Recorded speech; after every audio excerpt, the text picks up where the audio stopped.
Good evening, everyone, and welcome to today's program brought to you by the U.S. Botanic Garden. My name is Courtney Burrs, the online education specialist with the Learning and Outreach team here at the Garden. And of course, we are so happy to have you joining us tonight for Amplifying the Pulse Art, Sound, and Natural Encounters, an online workshop with Dan Disciglio. He is a transdisciplinary artist who creates immersive installations, multimedia performances, and sound compositions, as well as screen based media that challenges audience to think differently about the way they encounter the natural world. He holds a Master's of Fine Arts in Sound Art from the School of the Art Institute in Chicago and a BA in Media Theory and Art History from Hampshire College. He has exhibited and performed his works internationally and is currently a visiting professor of art at Lewis and Clark College in Portland, Oregon, leading the EAR, standing for Experimental Art Research, the Ear Forest installation, which is a 16-channel audio system nestled in the trees of Lewis and Clark's estate house. Here he is. Welcome, Dan. Thank you so much for the introduction, Courtney. And thank you to everyone who was able to join us today for this presentation. And of course, thanks to the Botanic Garden, specifically the Learning and Outreach team for hosting events like this and bringing artists to the garden, even online, to present their work. My name is Dan Disciglio, and I am, as Courtney said, a transdisciplinary artist that works across mediums, materials, and senses to create works which examine topics related to ecology.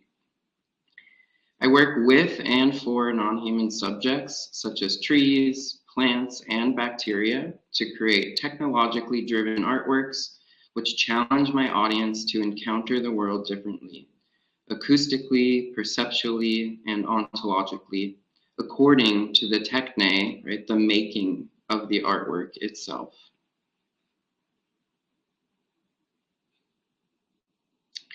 Amplifying the pulse. I'd like to discuss what I mean by that. I earned my Master of Fine Arts from the School of the Art Institute of Chicago's Sound Department in 2019. And while I was enrolled, I began working with advanced microphones and speaker arrays, which allowed me to listen to the world around me in new and exciting ways. And it was from this initial excitement, along with a deep interest, a lifelong interest in ecology, that I began formulating what I was really doing as an artist, a process that we all do when we're in art school. And what I was doing was engaging in an act of amplification, right? Not just of sound though, but of ideas, sensations, and perspectives in which we encounter the world anew, and in effect, nurture deeper and more profound relationships with the world around us.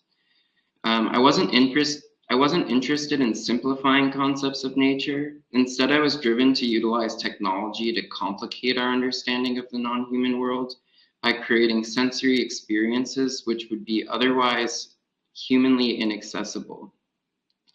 In this way, technology functions as an apparatus or prosthetic which extends the reaches of our perceptual faculties, both human and non-human alike, and lead us to unexpected encounters with the subjects chosen for each work.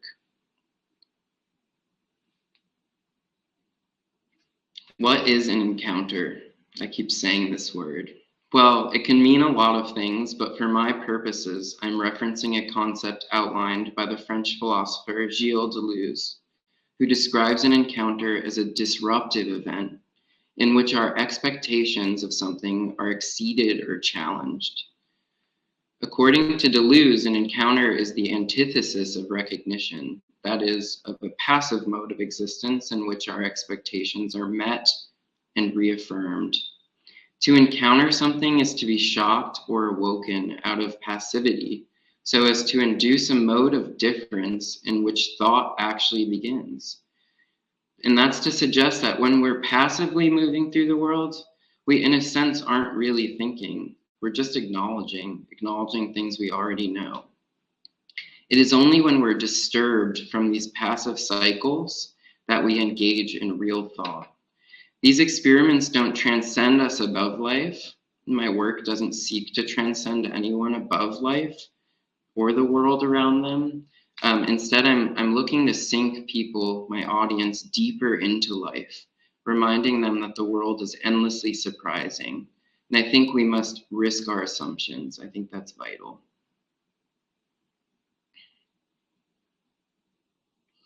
And although Deleuze points out that we can encounter anything, for example, a feeling, a person, an identity,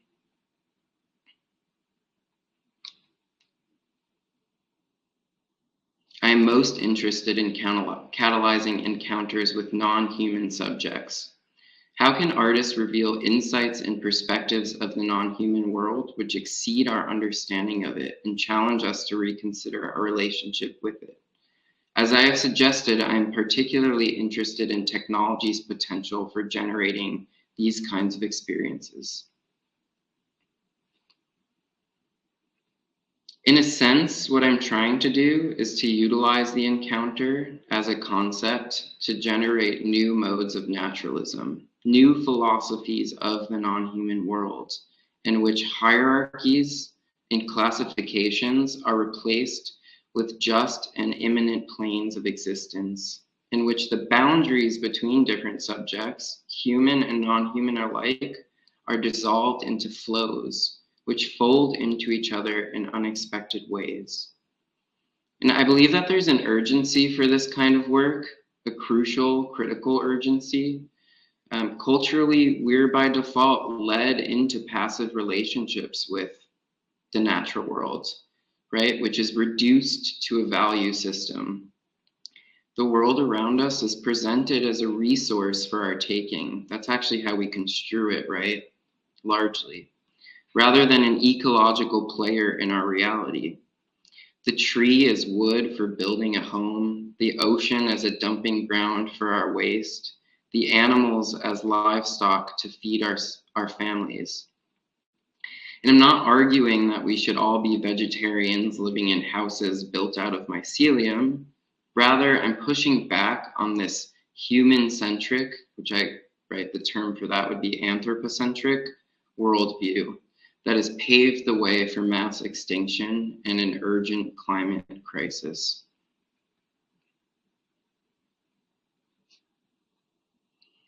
Now, I'd like to begin looking at some work and identifying some specific strategies that I have developed for programming and deploying technology to stage encounters with non-human subjects. And this is a graphic that I created that describes a theory and a practice. So I'll be discussing that now. Radio Naturale is both a theory and a practice for creating land artworks and sound walks utilizing transmission technology, for example, radio. These works catalyze encounters through broadcast-driven spatial and temporal abstractions. And I'll sort of elucidate what I mean by that. So to achieve this, a natural site or non-human subject is identified and chosen for a work. A microphone, various kinds of microphones, so specific to that subject or place, is used to detect the real-time ambient sound present in that location. And then that signal is broadcast beyond the site in which it emerges into the surrounding landscape. Unlike traditional radio, which has no connection to the site in which it broadcasts from, these transmissions are directly related to their site and render these sounds hyper accessible in these environments, unbounding them from their origin. These works also have the political effect of quite literally displacing commercial broadcasts by transmitting at the same frequency, providing an ecological directive for transmission technology. Why can't nature have its own radio stations? And why shouldn't we be able to just tune into the forest or an ocean or a bird as we drive to work? And to activate these works, I offer guided sound walks in which participants wear over the air over the air headphone receivers tuned to the broadcast frequency that we're transmitting at as they move throughout the surrounding environment. So participants are given headphones basically that have a radio inside of them, and those are used to tune into that frequency. And that basically what this does is it produces a unique ecological and social encounter with the existing landscape, which would otherwise elude us due to limitations in time and space.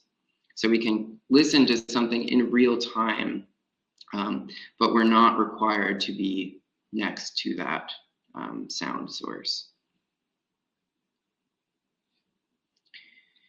Many of my transmission pieces have been focused on trees and the vibrations they produce. And you'll see this come up in other works, this idea of tree vibrations or tree acoustics. In 2022, I exhibited Black Poplar 89.6 megahertz at Franconia Sculpture Park in Schaefer, Minnesota. And this work was commissioned for the Foreground Midwest Land Art Biennial. For this work, this land artwork, the inner vibrations of a black poplar tree growing at the park were detected using an industrial grade vibration sensor that I appropriate from industrial purposes. That signal is then amplified and then transmitted into the environment using a low-powered FM transmitter. The vibrations, which are otherwise humanly inaccessible, are broadcast in real time, meaning there's no perceptible delay between their birth, their transmission, and their reception via a radio. In a sense, when tuned into the broadcast, listeners were teleported inside of the tree, gaining access to a domain of expression by the tree, right? In a sense, right, we can think of this as the voice of the tree. And not only did this installation render these sounds audible, it rendered them hyper accessible throughout the sculpture park. Wearing headphones, visitors were allowed to tune into the tree, or were able to tune into the tree freely as they explored other artworks and other parts of the sculpture park. Unique sensory experiences which blended sound from inside the tree, views throughout the sculpture park, and even smells related to the natural processes of the landscape were made possible via this technological apparatus. On the left is a photo of the tree itself, and to the right is a photo of an antenna that I designed and built for this installation. And the antenna was actually installed about 40 feet above the ground in the tree's canopy, and you can kind of see it on the left there if you look closely. About 2/3 of the way up the tree, the antenna was installed. And I'd like to give you a preview of what the inner acoustics of a tree actually sound like. You may be curious what that sounds like. And as you're listening, I'll ask that you imagine how your experience of navigating a space may be implicated by listening to this arboreal soundtrack. So how might an experience of an environment change your experience if instead of hearing those environmental sounds associated with where you were hearing sound emanating from a tree?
And if you weren't able to listen for whatever reason, or you couldn't hear it well, or you didn't have headphones, your speakers weren't good, whatever the case, just to give you a little bit of a visual, verbal description. So the inner acoustics of a tree are reminiscent of water. There are creaking sounds, cracking sounds, as well as other percussive, various percussive sounds. And essentially what you're hearing is you're hearing inner biological activity of the tree, as well as structural resonant tones. So you're hearing a combination of what the tree is actually producing through its own biological activity. You're hearing sounds produced by its branches moving and its swaying in wind. And you're also hearing some sound that emanates into the body of the tree via the environment that it lives in. And that recording we just listened to was of a black locust tree that's located at Mount Tabor Park in Portland, here in Portland, Oregon. And that was recorded using 6 different microphones attached, vibration sensors to be more specific, attached at various points and locations on the body of the tree. So we're going to move on here. Some of these works, these radio naturale works from this series, are also temporary broadcasts, which are just established for a short period of time in order to lead or offer a sound walk.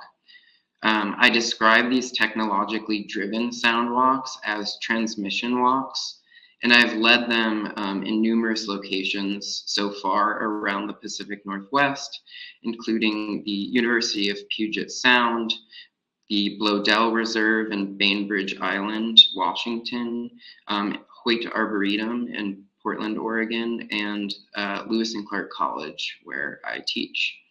And I plan to continue offering them as opportunities arise. So this is an ongoing project.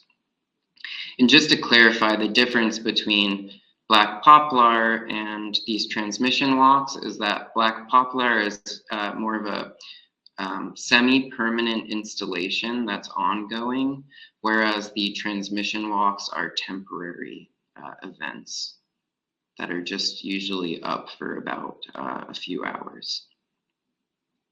And the technology is the same, just to clarify. You can still, you still will access these using radio receiving headphones. This was from Bainbridge Island at the Bloedel Reserve, and this was people tuned into the sounds of a big leaf maple.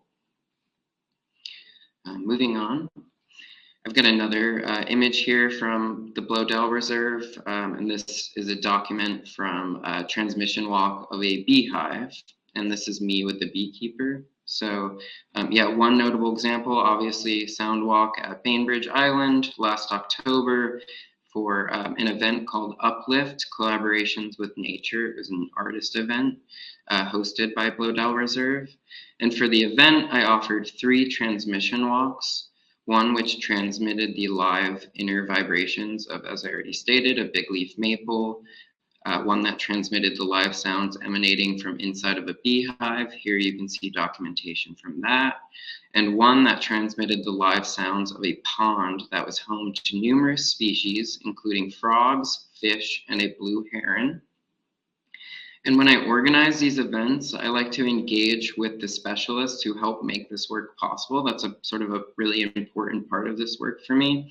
And I invite them to actually contribute to the experience by sharing information and knowledge about the subjects that we're tuning into. And this is a photo of me with Brian Kramer, who is the beekeeper who I worked with for the bee hive transmission.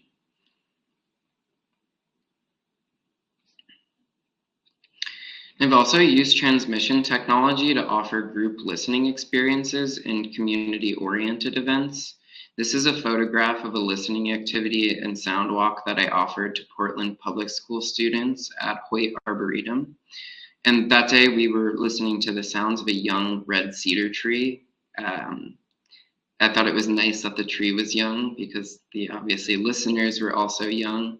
And essentially what we were doing was sharing the inner acoustic sounds of a tree with these middle school students, and really just making them aware of that, causing an encounter in which these students realize that, hey, these trees which we walk past that we kind of don't really think about that much actually have a lot to say. We just need to sort of know how to listen, right?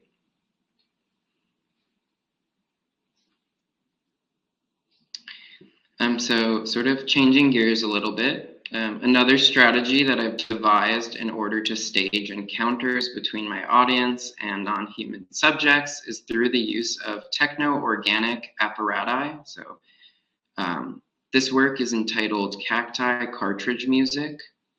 And for this performance, a living cactus is amplified and used to play vinyl records.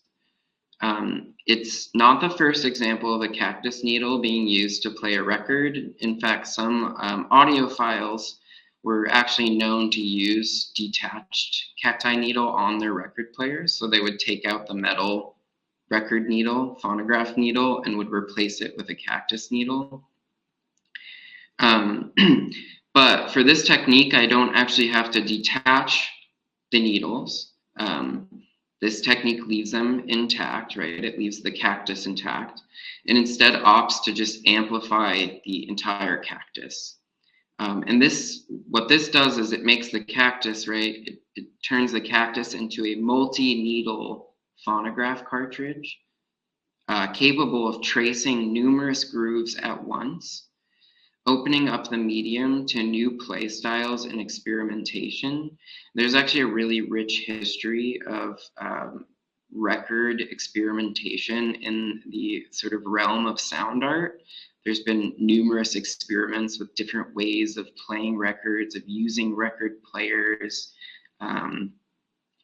beyond just scratching and DJing, but also people, breaking records, scratching them, taping them. A lot of experimentation, and in a way, I'm in dialogue with that history of experimentation. And through this work, we encounter the cacti as a unique instrument capable of producing new conditions for musical experimentation.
So again, just in case you weren't able to listen or watch the video, what you were hearing or seeing was an example of a performance using this technique.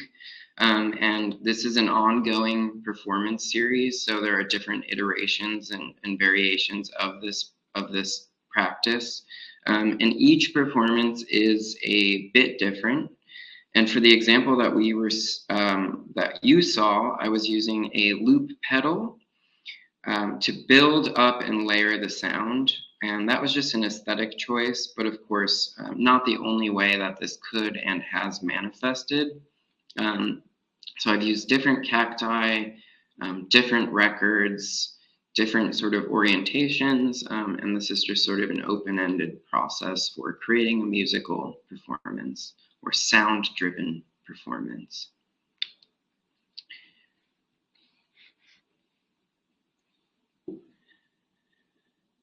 So this next piece is called Extemporization with Strangler Fig.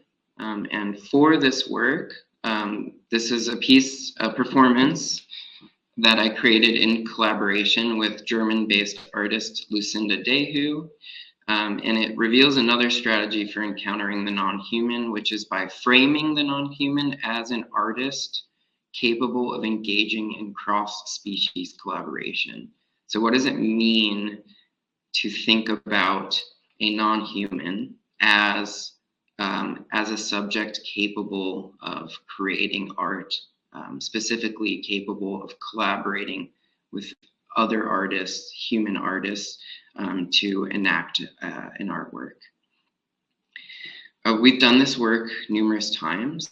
For this particular iteration from 2019, Lucinda and I enacted an improvisational performance with a strangler fig growing in Gamboa, Panama, by attaching a vibration sensor, so that's the same industrial vibration sensor, to the trunk of the tree.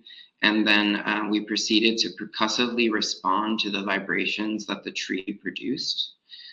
We've also created variations of this performance, as I mentioned, and those were in Leipzig, Germany, with a tilia tree, as well as another iteration this past fall that was in Valletta in Malta, that was with a eucalyptus tree.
The sounds that you heard for that piece were again those tree acoustics, so naturally occurring acoustics of the tree, sort of intermixed with percussive sounds that Lucinda and I were creating. And there was a little bit of processing on that one. So we sort of wanted to sort of aestheticize it a little bit in a very specific way. And that performance is very near and dear to my heart. And I hope that, Lucinda and I are planning on continuing to perform this series. And each time we seek out a different tree. So I hope that we can just continue enacting these collaborations.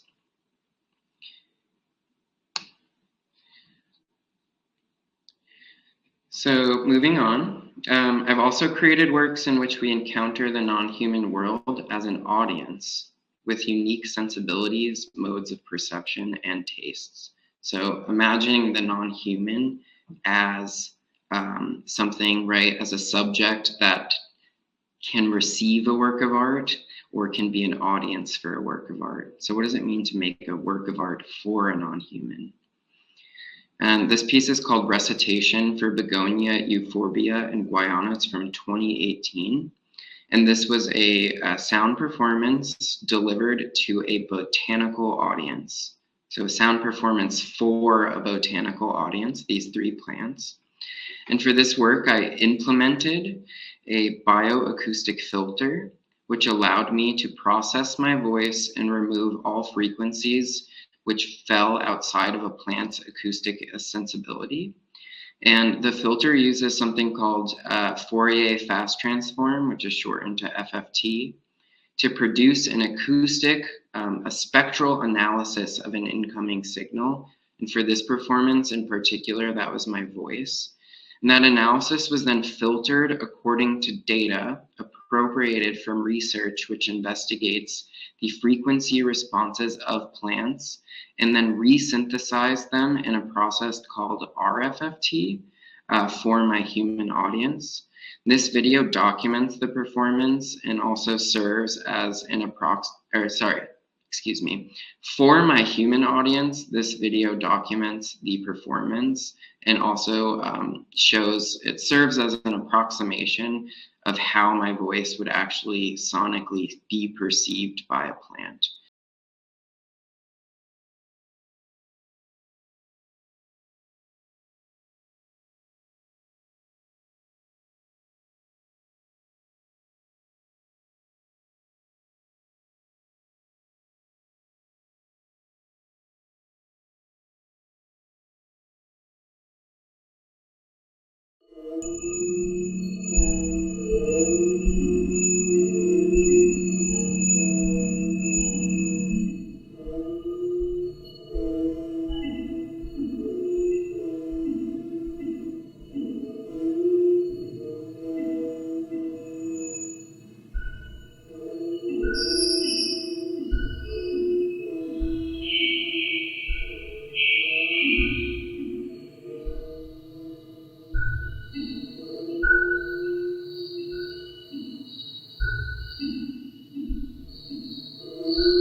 And I'm going to discuss one last strategy today that I've devised for creating an encounter with a non-human, and that is the adoption of an expanded notion of ecology, which includes humans, non-humans, and non-living elements. And this piece was created in collaboration with neon artist Angelina Almakamatova, and it's entitled Rhizome Intermezzo No. 2. This was shown at First Light, an exhibition at the Contemporary Jewish Museum in San Francisco this past winter. And this sculptural installation combines electronic elements with a displaced tree rhizome to create a technological ecosystem. within the body of the tree. We actually found this piece of wood, this sort of root system, in the side of a river. It was dead and just kind of lying on the side of a river. We were in a kayak, and we actually hauled this piece of wood on a kayak back upriver to our car to use it for this work. And basically the way this works was a speaker, which you can see if you look closely in the center of the rhizome, was embedded into the dormant root. There was also a contact microphone, so a microphone that detects sound through contact. This is also like a vibration sensor. So the root was modified with that. It was also modified with neon limb extensions that reference the branches that were lost, that this root no longer has. An induction coil, which we used, was used to pick up the electromagnetic signals emanating from the neon transformers. So the neon transformers are what makes the neon glow. And then those signals were amplified, heard as sound, and amplified through the speaker, which then meant that that sound was transduced or vibrated back into the rhizome. And then those vibrations were detected via the sensor, the vibration sensor, the contact microphone, which controlled the flashing animation of neon. And I know that's a bit confusing, but essentially what I'm trying to get at, or a sort of simplification of that process, is that it produced a self-generating feedback loop, which created an autonomous ecology in and of itself. Neon to sound and sound to neon. So once it was turned on, it just went, and it went for the 4 months that it was installed at the CJM. And in addition to detecting sounds emanating from the speaker, the microphone attached to the rhizome also detected vibrations which emanated into the root from the building itself, as well as museum visitors, which basically means that the sculpture was responsive to the space in which it was exhibited. So when people would walk by it, or like an HVAC system would turn on, the sculpture would actually respond.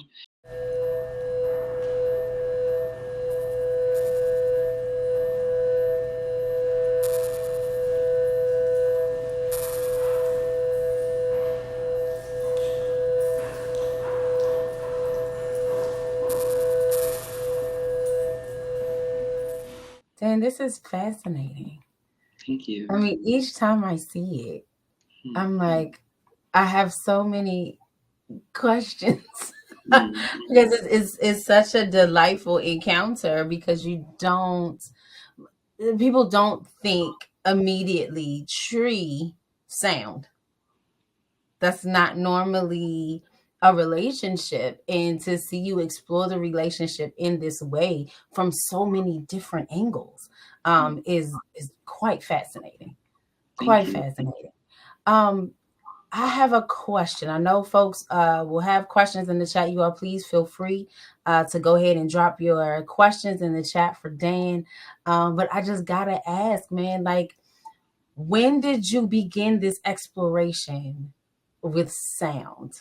Like, I know you kind of talked about it a bit, but tell us a little bit more. Like, so, well, the backstory is essentially that I feel like from a very young age, I always had an affinity for music, and like I always had a desire. I always wanted to be in a band. I always like wanted to digest as much music as possible. Like I would build, like, my iTunes was like, probably 10,000 songs in it. So I was always really interested. As I got older, I played in bands and I collaborated with friends musically. When I graduated undergrad from Hampshire, I was thinking about what I wanted to do, and I was like, should I go sort of into the realm of art history and media theory? Like, do I want to be like a true academic? And while I was making that decision, like my creative outlet was, I was constantly making sound works and compositions and devising performances, mostly with my computer, because I was very like nomadic at that time and Okay. broke, to be honest. So I had my like laptop from That's college. college life. Yeah. College I life. was making music, and I Yeah. had this realization, like, I don't want to just write like essays and books my whole life. Like, I need to create. So it was that background in music. Hmm. While I was at Hampshire, that interest all of a sudden got like amplified and like resonated with someone that I worked with at Hampshire, Christoph Cox. And Okay. Christoph is basically like very prominent in the field of sound art. So Okay. as someone interested in art history, I was taking classes with Christoph, who was essentially in a way a historian or critic and theorist of sound art. And all of a sudden it was like these two worlds collided, like art and music. I Yeah. already knew that, right? It's not that music isn't art, but that it's that I realized that like music, maybe music was too confining to what I was interested in, and I just wanted to like explode in every direction. That's like Wow. my like kryptonite, or like Yeah. it's bittersweet because it's sometimes hard to focus on one thing, but I'm also constantly like finding myself being like, I'd love to research that. I need to know more about this. I want to try Yeah. this.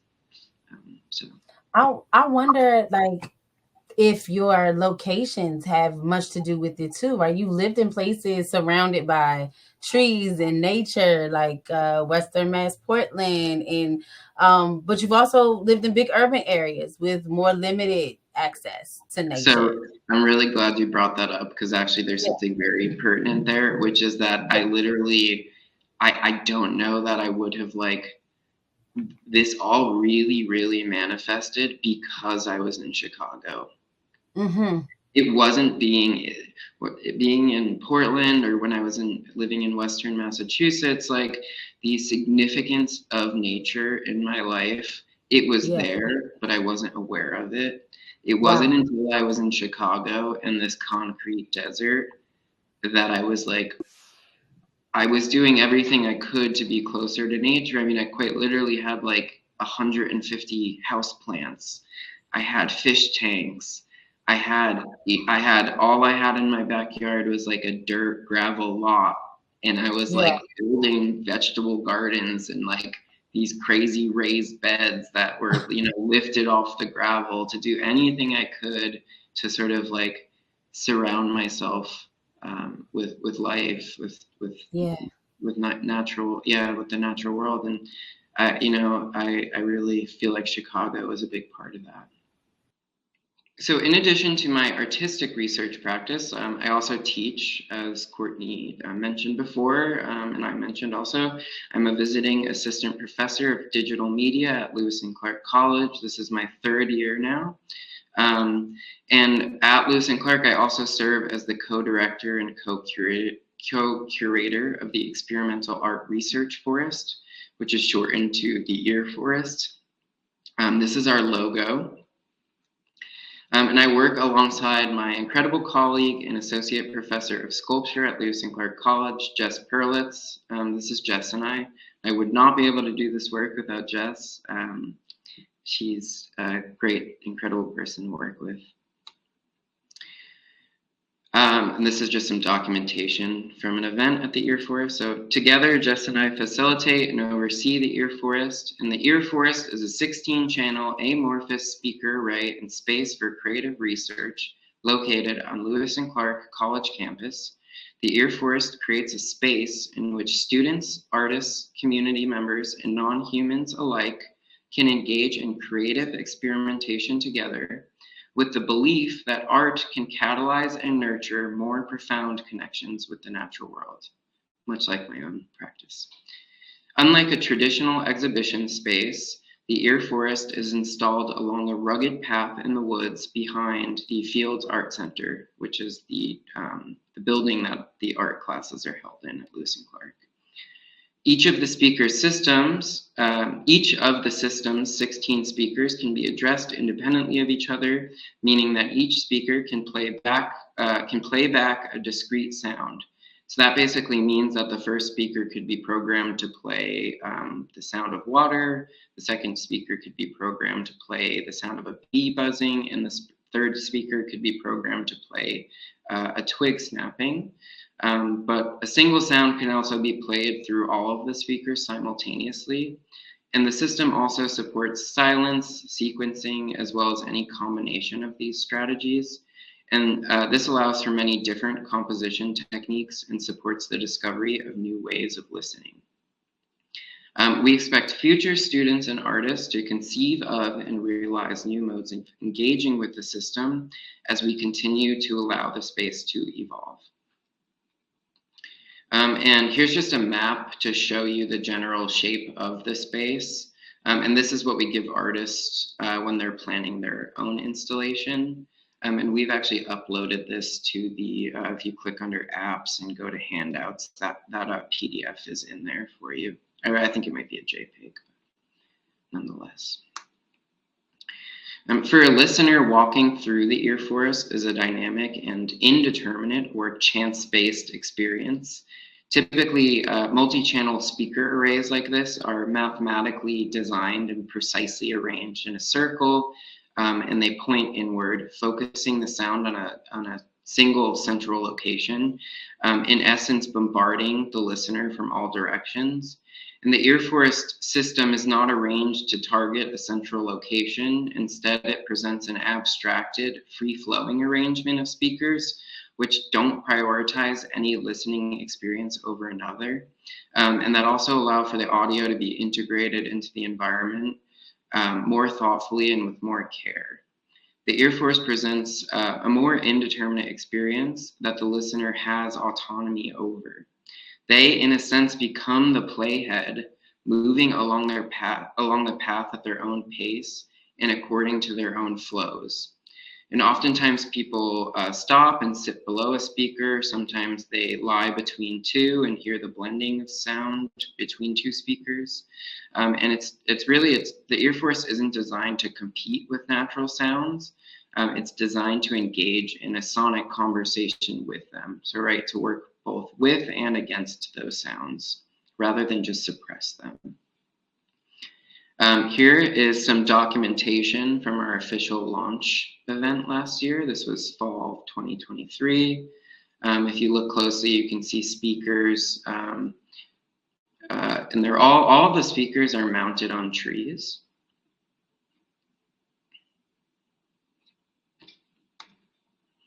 And as the co-director and co-founder of the Ear Forest, I have the privilege of being able to incorporate the space into my coursework freely. And here's one example. This is for my introductory digital media course.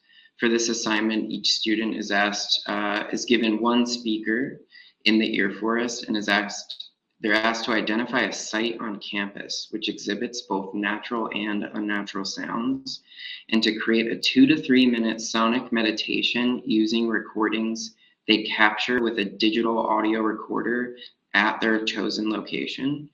Their composition must draw attention to the unique auditory quality of the site they identify. So I obviously ask them to really consider the site before they choose it, to really listen before they choose it, to find somewhere that's very interesting. In addition to teaching them technical proficiency, for example, like how to record using the audio recorder, how to compose using a digital audio workstation. Students also learn about concepts related to a field of research called acoustic ecology, which looks at the role that sound plays in the way that different subjects relate to one another in an ecosystem. So how does sound mediate the way we relate to each other, not just human, but across species? And overall, this project influences students to really consider the ecological significance of environmental sound and the role that it plays in creating a sense of place. In addition to supporting the development and exhibition of student work, we also host an artist in residence program where we bring 3 artists a year to the college to create a site-specific sound installation, as well as engage with students by offering class visits, workshops, artist talks, and other events.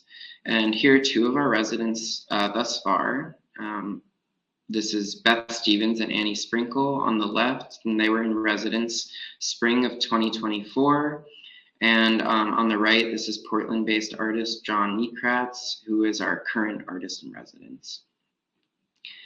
And beyond the actual space itself, the Ear Forest also supports tech-driven art and cross-departmental collaboration with other tools and facilities that the Ear Forest grant has helped develop and oversee. And that includes an immersive 3-wall projection space, a silent disco kit, a mobile projection unit for doing projections outdoors, and a maker space that's scheduled to be constructed next year. And with such a multifaceted program, Jess and I have really taken the stance that we want to let the Ear Forest define itself by allowing it to inspire students, artists, and community members as it emerges in meaningful but also unexpected ways. And we will always continue to encourage experimentation and to support curiosity in any way we can. And that's really why we're here. That's why we do it, and that's what we care about.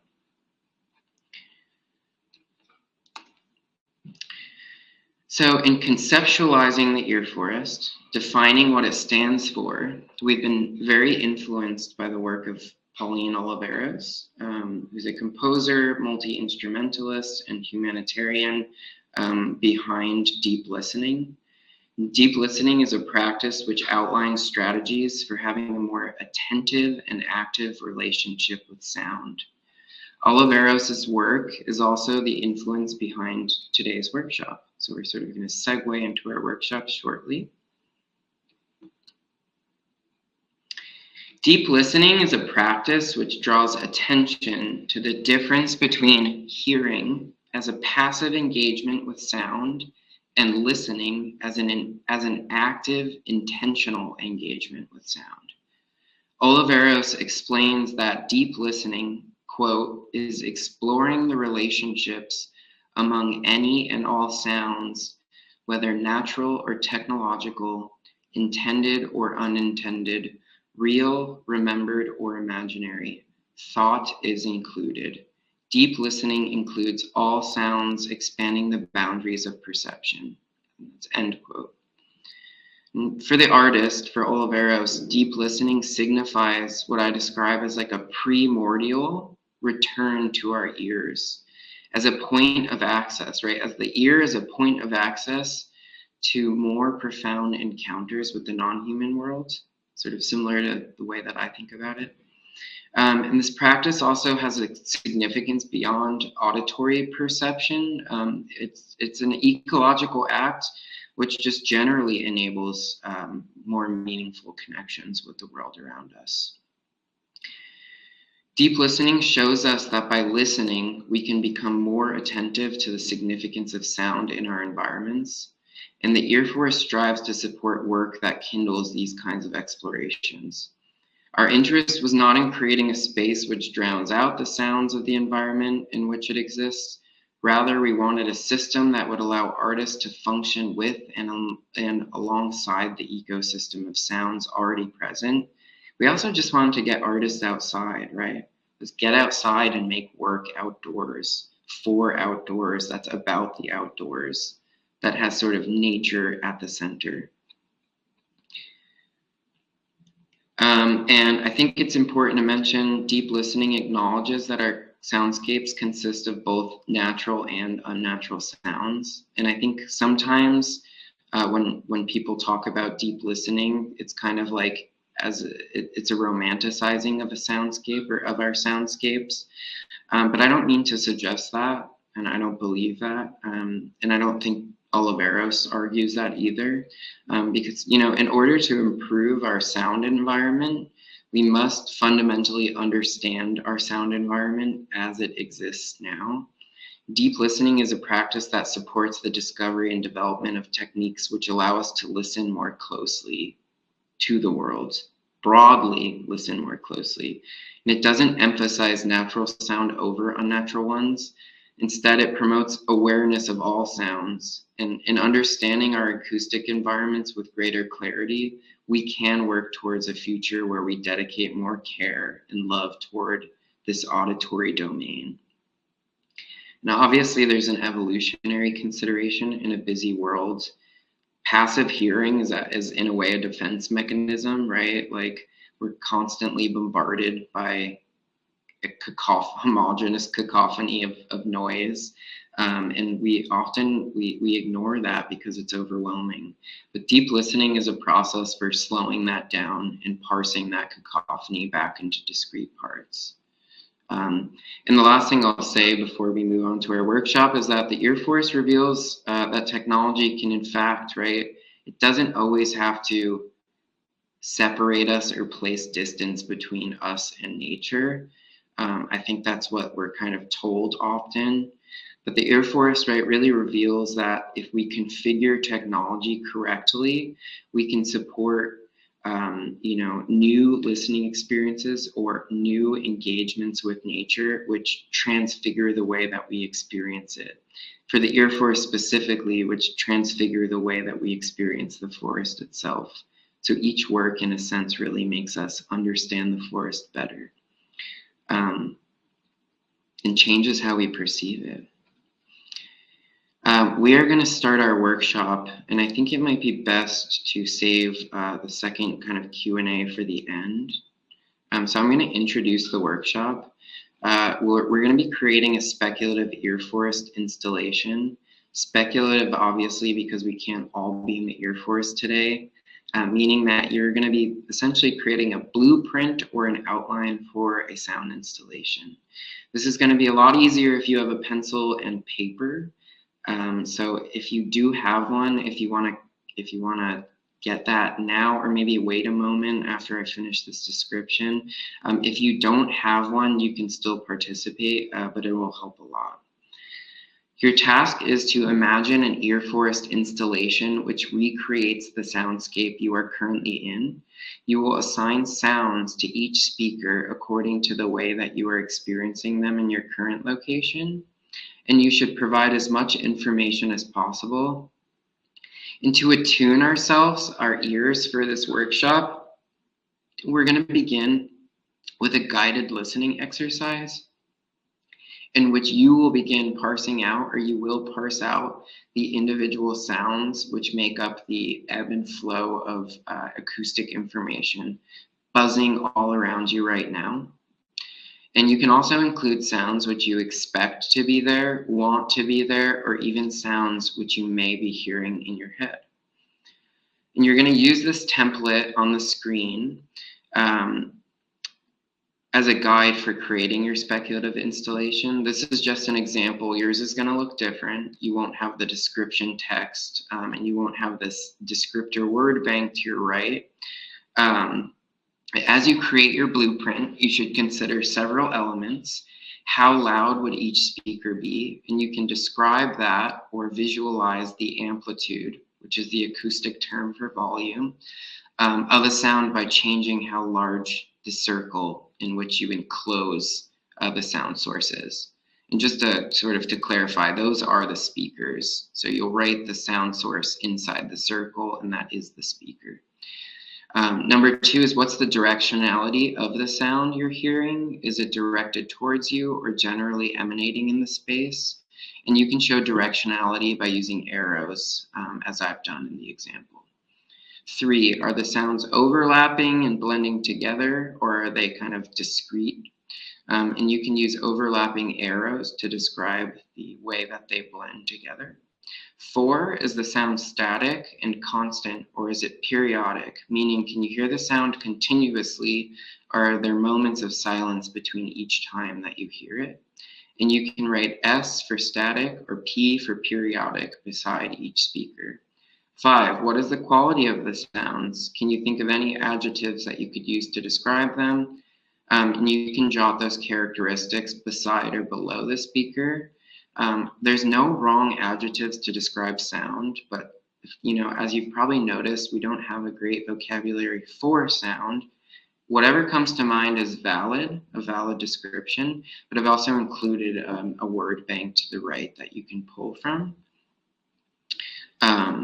And as you're designing your installation, remember to return to your ears so that you can accurately describe the soundscape.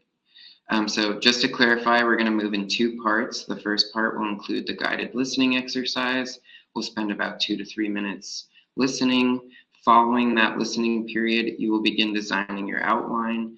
And remember, your task is to recreate the soundscape as you experience it. So you may include sounds which are in your head, sounds that you believe are characteristic of the space you're in but aren't currently audible, and any other sound that you would like to hear there.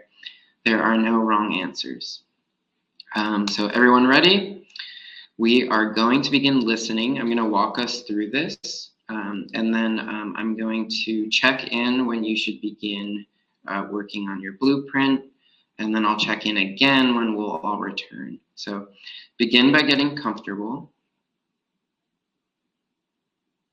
and turn your attention toward your breath. Take several deep breaths and notice how it feels as it passes through your nostrils and fills your lungs.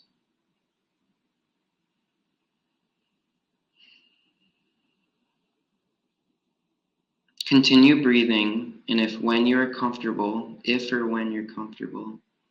you can close your eyes, and you're just going to continue breathing.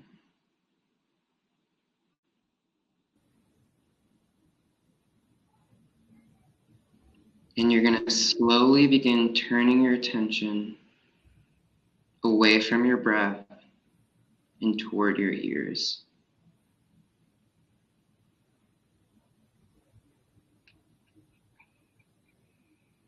Notice your soundscape. What do you hear? Are the sounds familiar or unique to this moment? Who or what is making them? And are there any sounds missing? We're going to spend a few minutes actively listening.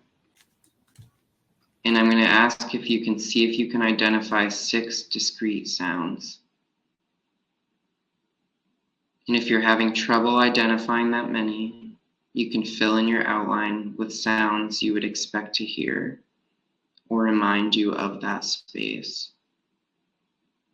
So I'm going to check in a few minutes. We're just going to listen. Dan, can we have the original back where it gives us a list? Yeah, that's really helpful.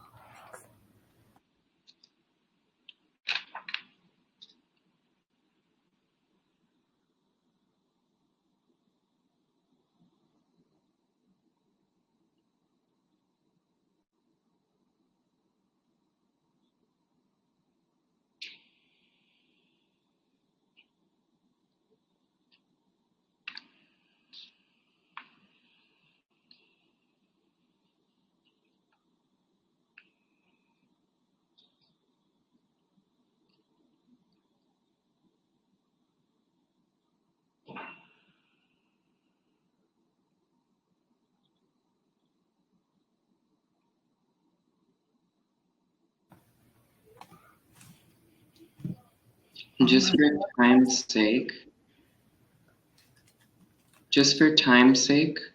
I think you should probably begin working on your blueprint. Remember, you can always return to that intentional listening to fill in the blanks as you go.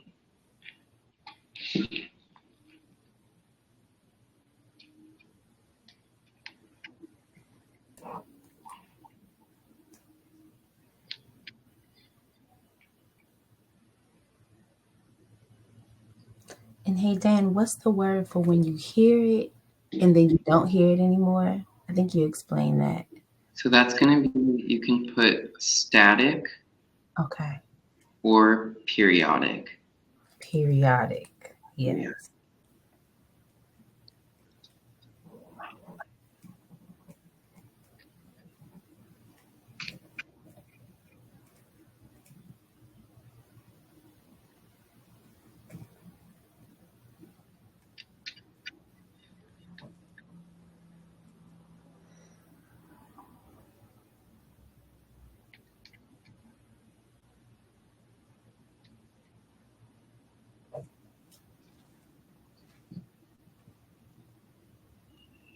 I love that we have words on here that may be known for a different sense.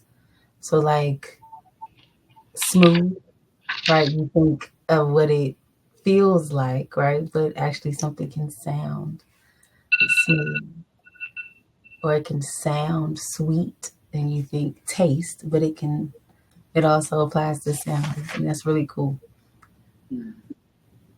Yeah, and this list can definitely be longer. That's for sure.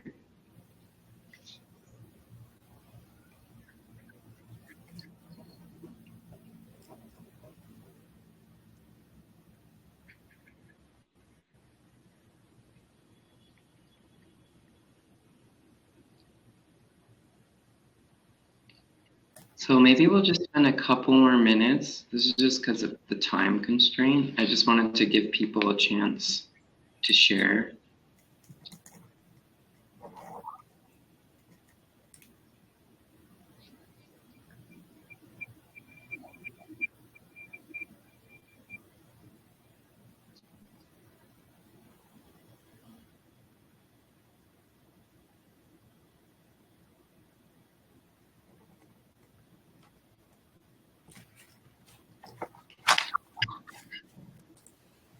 I think I have six.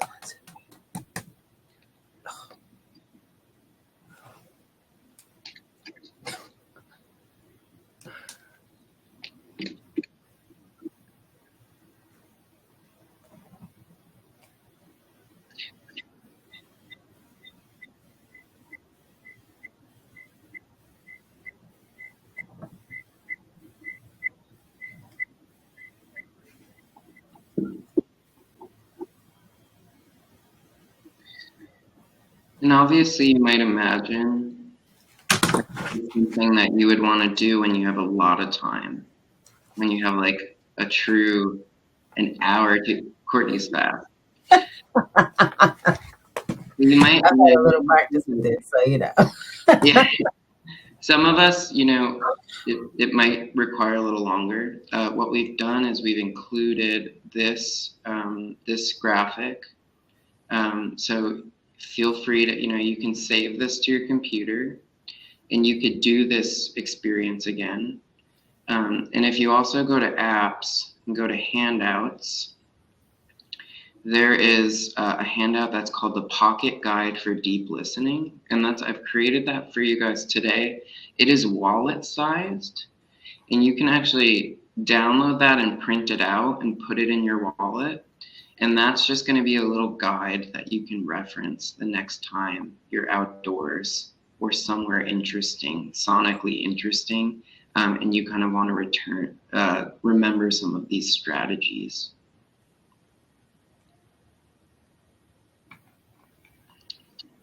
So my thought, Courtney, was to spend a little bit of time. I think we could maybe merge reflections and Q&A. Yeah.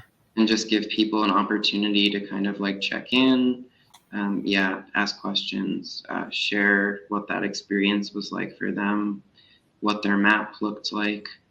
Yeah, yeah, we would love that. If any folks wants to describe what you have there, you can put it in the chat. Please do. Like, what are in one of your circles, and how did you describe it? Or even what was the experience of listening like? Like, did you realize like, wow, I don't listen that much, or it's not often that I kind of like really intentionally just listen. Mm-hmm. Were you surprised by what you heard? Confused?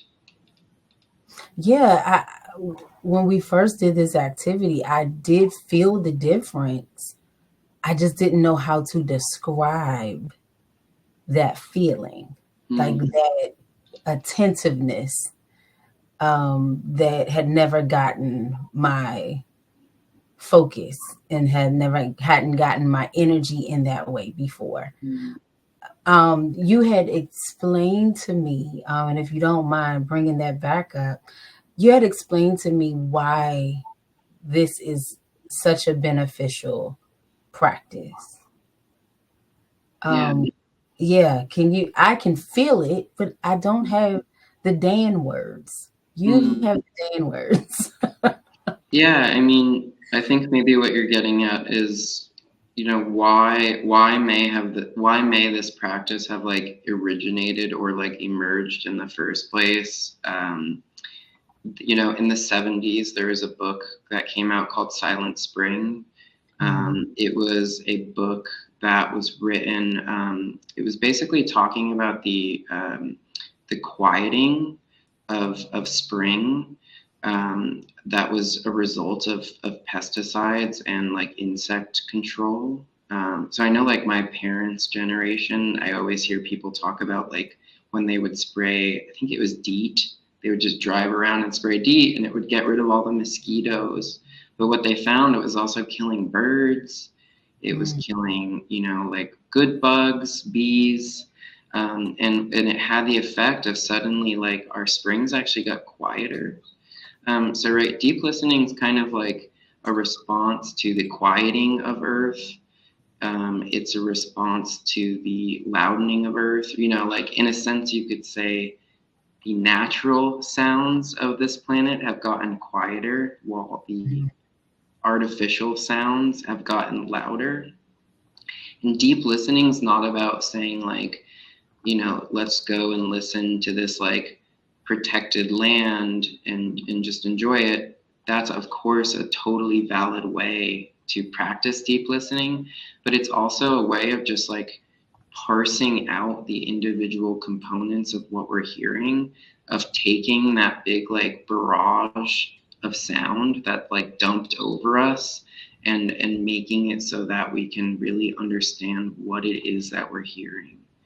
um, so yeah, I think this practice has evolved, because of right like or planetary degradation. It's also evolved like a lot of these sort of areas of research evolved, sort of around this time of the 70s, and late 60s, as a response to kind of like the continued urbanization of cities, and even rural areas being modernized. So suddenly, right, these places became louder. They were quite literally louder. And mm, if you were there during that moment that they got louder, you would notice it. And if you weren't there, you would just assume that that's how things are. So I mhm, think the younger you are, you assume, like, if the older generation doesn't say, like, this is what the planet used to be like, it used to be so much more like melodic and full of nature sounds, and now it's totally normal to have like someone like several of your neighbors leaf blowing, and yeah, the spring morning when you're trying to enjoy your peaceful morning. It's just really about drawing attention, in yeah. the It same seems, way that meditation draws attention to your body, to the moment. It's about drawing it's sort of a similar practice. yeah. We're seeing in the chat that a participant says that there's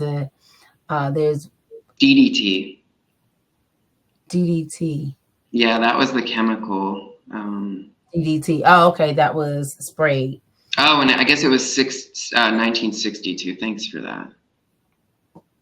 No Yeah, problem. I But we have methodical water boiling. We have a zip zip of a fly buzzing, rustling of wind in leaves, people talking on the computer right in front of us, paper shuffling, the whoosh of a message coming in on the phone nearby. We have another participant who noticed immediately the constant low hum of the fridge. Right. And she said, with intentional listening, and then moments later, hearing a far off bird in the woods, noticed and appreciated after a spell of loud barking that one of the dogs had a spell of what I described as quiet wolfing. Very, very amazing. And I say amazing because humans are amazing creatures. And as we are also connecting with the non human, we are finding out how amazing the non human can be. And this connection between the two is quite an experience, quite an encounter, if you will, if we allow ourselves to have that encounter. Dan, I want to thank you. We are at our time tonight, but I want to thank you so much Thank you so much for leading us in this exercise in a primordial return to the ears, right? We look forward to using these tools to help us have new encounters with the world around us, even those worlds that we think we already know.